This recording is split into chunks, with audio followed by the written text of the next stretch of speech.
Olá, meu nome é Cristiane Moreno Martins, sou professora de Biologia e hoje vamos falar sobre um dos grandes mistérios da ciência, a origem da vida. Como será que os primeiros seres vivos surgiram? Essa pergunta já intrigou filósofos, cientistas e pesquisadores por séculos. Ao longo dessa aula, vamos conhecer algumas das principais teorias, os experimentos científicos que ajudaram a refutá-las ou a confirmá-las e como a ciência está investigando esse tema fascinante. Vamos começar?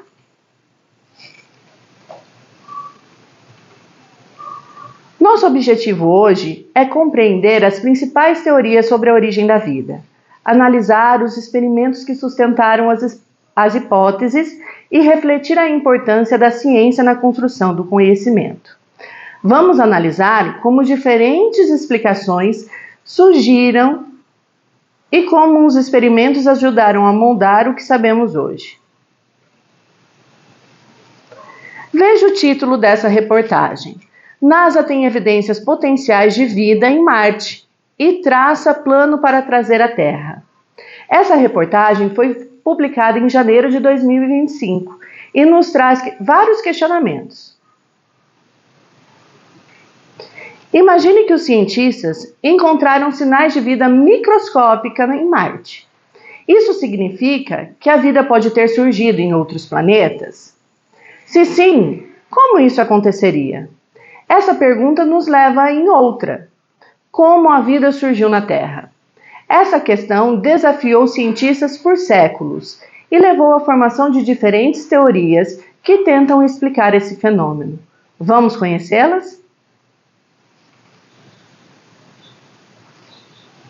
Durante muito tempo, acreditou-se que a vida surgia de forma espontânea, a partir da matéria inanimada e da presença da força vital ou princípio ativo.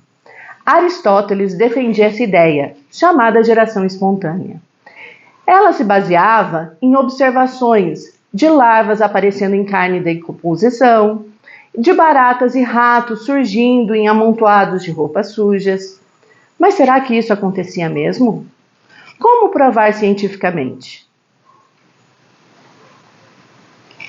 Foi o cientista italiano Francesco Redi, em 1668, que testou essa ideia. Ele colocou pedaços de carne em 2 frascos e cobriu um com gases, deixando o outro aberto. Nos frascos abertos surgiram larvas, mas nos fechados não. Redi então concluiu que as larvas não apareciam espontaneamente, mas elas vinham dos ovos de moscas. Assim, ele começou a questionar a geração espontânea, mas sua ideia não foi aceita imediatamente, tanto pela comunidade científica quanto pelas pessoas comuns da época. Agora, que tal testarmos essa ideia? Vocês podem recriar uma versão simplificada do experimento de Redi. Basta usar potes com pedaços de carne, tampando um e deixando o outro frasco aberto. Aqui nós temos um frasco aberto, vocês vão pegar o de vocês e colocar um pequeno pedaço de carne dentro. Leve até a janela mais próxima. Em um frasco similar, coloquem um pedaço de carne, cubram com uma gaze e coloquem o elástico para fechá-lo. Levem até a janela. Nós deixaremos esses 2 frascos durante alguns dias e observaremos o que acontece. Embora Redi tenha questionado a geração espontânea, muitos cientistas ainda acreditavam que micro-organismos poderiam surgir espontaneamente em líquidos. Foi então que, em 1861, Louis Pasteur realizou um experimento crucial. Ele ferveu um caldo nutritivo em frascos de pescoço de cisne, impedindo a entrada dos micro-organismos. Esse líquido permaneceu estéril por muito tempo. Mas quando esse pescoço do frasco, que ele tem uma voltinha, ele foi quebrado, os micro-organismos que estavam presentes no ar desceram até o caldo e começaram a se proliferar. Isso provou que a vida não surge espontaneamente e confirmou a biogênese. Todo ser vivo vem de um outro ser vivo já existente. Com a refutação da biogênese, os cientistas passaram a buscar novas explicações para a origem da vida. Em 1920, Oparin e Haldane propuseram que, na Terra primitiva, onde a atmosfera ela era rica em gases como metano, amônia, hidrogênio e vapor de água, nós não tínhamos oxigênio. E isso impediu a degradação das moléculas orgânicas, que combinadas com os raios e a radiação ultravioleta, poderiam ter formado compostos essenciais para a vida. Essa ideia ficou então conhecida como a hipótese da sopa primordial. Mas como testar a hipótese de Oparin e Haldane? Em 1953, Miller e Urey tentaram recriar as condições da Terra primitiva em um laboratório. Eles colocaram metano, amônia, hidrogênio e vapor de água num sistema fechado e aplicaram descargas elétricas simulando os raios da época. Depois de alguns dias, ao retirar amostras do líquido, encontraram aminoácidos. Como vocês sabem, os aminoácidos são moléculas essenciais para a formação de proteínas e, consequentemente, para a vida. Esse experimento foi um marco na biologia, porque mostrou que moléculas orgânicas poderiam se formar espontaneamente em condições adequadas.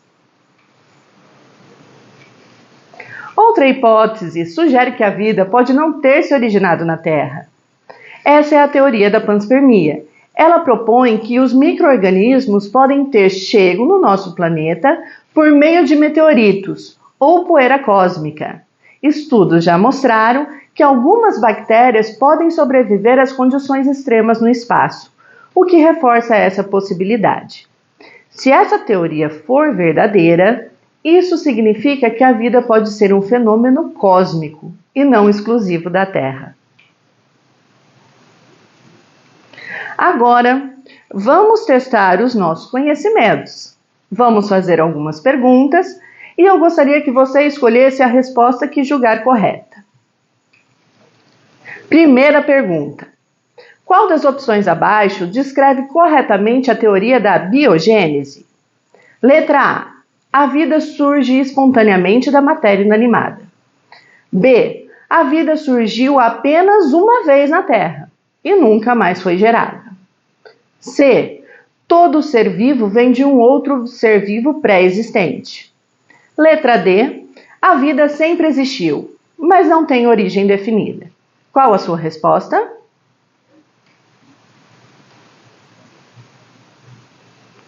Correto, muito bem. A biogênese afirma que todo ser vivo vem de um outro ser vivo pré-existente. Vamos para a segunda pergunta? O experimento de Pasteur, Louis Pasteur, ele foi fundamental para quê? Letra A. Comprovar que os primeiros seres vivos surgiram no espaço. Letra B. Refutar a teoria da geração espontânea. Letra C. Criar a teoria da panspermia. Ou letra D. Descobrir como seres vivos evoluíram ao longo do tempo. Quase lá, essa foi por pouco. A resposta correta é que Pasteur refutou a teoria da geração espontânea. Mas não desista. Aprender com os erros faz parte do processo científico. Próxima pergunta. Nós temos aqui uma reportagem da NASA. Seu título é: NASA descobre 17 exoplanetas com oceanos habitáveis, ou seja, planetas que possuem características semelhantes com a Terra e que são compatíveis à vida. Agora responda. Qual teoria sugere que os micro-organismos podem ter se originados em outros planetas e terem chegado à Terra por meio de meteoritos ou através da poeira cósmica? Letra A, panspermia. Letra B, geração espontânea. Letra C, biogênese. Ou letra D, endossimbiose? Isso mesmo, ótima resposta. A panspermia sugere que a vida pode ter sido trazida por meteoritos. Agora, que tal transformarmos todo esse conhecimento da aula de hoje em algo prático? Agora vocês vão criar um mini podcast explicando as teorias que estudamos hoje. É claro que você não vai fazer isso sozinho. Você vai se dividir em grupos e cada grupo vai ter que gravar um podcast imaginando que vocês são cientistas e transmitindo os conhecimentos, as descobertas de vocês para o público. Depois, compartilhem os áudios no Classroom para que toda a turma possa escutar, apoiar, fazer elogios e também dar sugestões construtivas. Essa prática vai ajudar vocês a consolidarem o aprendizado. Bom, estamos chegando ao fim de mais uma aula. Hoje analisamos as diferentes teorias sobre a origem da vida e vimos como a ciência evolui nessa busca. Da geração espontânea até os experimentos de Pasteur, Miller e Urey, vimos que a ciência avança testando as hipóteses e buscando evidências. Mas a pesquisa não para. Ainda há muito para você descobrir. E novas tecnologias podem trazer respostas surpreendentes para o futuro.